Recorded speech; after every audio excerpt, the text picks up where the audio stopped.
Our hands can carry a lot of germs on them just generally day to day, and then underneath our fingernails are actually really gross.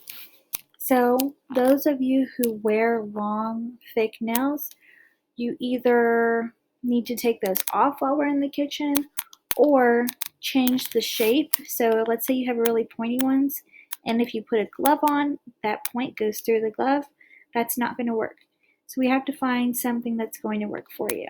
The best way to do this is to keep your fingernails short and even file them a little bit so there's nothing that can get caught on them.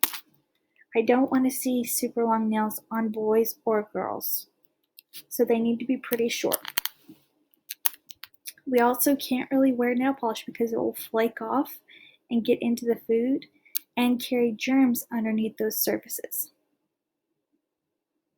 Also, if you have any cuts, really anywhere on yourself, you need to make sure that those are properly covered with a Band-Aid or whatever you might need if it's something larger. If you have a cut or something on your finger, we need a Band-Aid and then a finger cot and then a glove. So we need to actually protect people from any germs, any blood that's on your hands. All right, so what to wear. This is not only in our kitchen, but also if you're working in a professional kitchen. So you're going to need to wear some type of hair covering in a professional kitchen. Anytime you're around the food or around the utensils used to cook the food, around the equipment, because we do not want hairs flying around. I know for me, a lot of my hair comes out during the day. I think the number is about 1,000 hairs fall out per day. Maybe it's 100. But even so, we don't want any hair to actually end up in our food. Okay, another important point is that you need to wear clean clothes every day. So you cannot wear the same thing without washing it because there's a lot of germs on dirty clothes.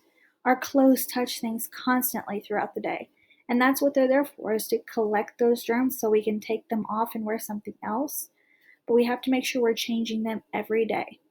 We're also going to store all of our personal belongings away from any food or food prep area. Aprons, we will wear aprons, but whenever we take them off, we need to make sure they go into the correct place. And you need to remove your apron anytime you're leaving the food area. So if you're going to take the trash out, you can keep your apron on, but when you come back, that apron has to come off, or take the apron off before you take the trash out. Take the trash out, come back, and then put the apron back on. But preferably, you would just change your aprons. Okay? We can't wear jewelry. If you have like a plain gold band, that's fine, but you have to make sure that you're cleaning that really, really well. It's really not even worth it, so I would just say no jewelry at all. Nothing on the hands, wrists, arms, and probably not the face either. All right, we're not going to be eating, drinking, smoking. Obviously, you guys probably are not smoking.